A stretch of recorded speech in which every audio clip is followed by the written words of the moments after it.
ये question Kurukshetra university BCom first semester का है। इस क्वेश्चन में पूछा गया है कि 3180 रुपये हैं, इनके ऊपर जब चक्रवृद्धि ब्याज लगा 6% रेट ऑफ इंटरेस्ट पर, तो हमें 1590 रुपये जो है ये ब्याज के रूप में वापस मिले।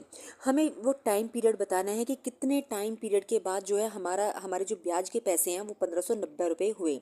तो इसके लिए हमें पता है प्रिंसिपल इतना है, रेट ऑफ इंटरेस्ट पता है, हमें टाइम बताना है कि कितने टाइम बाद हमें ये पैसे मिले हैं 1590, कितने टाइम पर ये ब्याज लगाया गया है, हमें टाइम पीरियड बताना है। जैसा कि हमें पता है अमाउंट किसके इक्वल होता है, प्रिंसिपल प्लस कंपाउंड इंटरेस्ट। तो प्रिंसिपल हमारे पास 3180 रुपये हैं और ये 1590 जो है ये ब्याज के रूप में हमें पैसे मिले हैं। तो टोटल हमें अमाउंट मिला है 4770 रुपये, जो कि मूल के ऊपर ब्याज लगने पर हमें पैसा मिला है इतना 4770 रुपये। हमें अब टाइम पीरियड बताना है कि ये ब्याज जो है, चक्रवृद्धि ब्याज जो है, ये कितने टाइम तक लगाया गया है।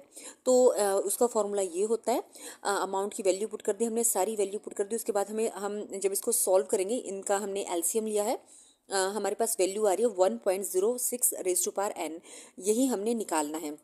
इसको सॉल्व करने के लिए हम लोग ले लेंगे दोनों साइड, और जो कुरुक्षेत्र यूनिवर्सिटी के एग्ज़ाम होते हैं या फिर यूनिवर्सिटी में जो भी एग्ज़ाम होते हैं मैथ्स के, उसमें कैलकुलेटर लेके जाना अलाउड होता है।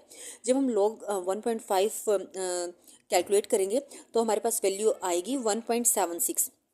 और इसमें क्या होता है, लोग जो होता है ये एन इसके आगे आ जाता है, ये रूल होता है लोग का, लोग की प्रॉपर्टी होती है।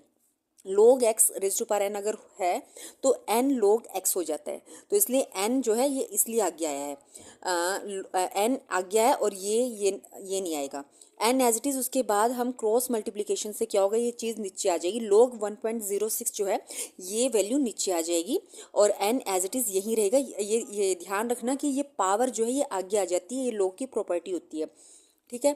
तो उसके बाद log 1.5 जो है वो 1.76 होता है, log 1.06 क्या होता है 0.0253। जब हम इसको सॉल्व करेंगे, इसका पॉइंट अगर हम हटाएंगे, इनको कैलकुलेट करने के बाद हमारे पास ये वैल्यू आएगी। अगर आप इसको कैलकुलेटर से कैलकुलेट करोगे 6.9565, मतलब हमारे पास अप्रोक्सीमेटली 7 ईयर्स आ रहे हैं।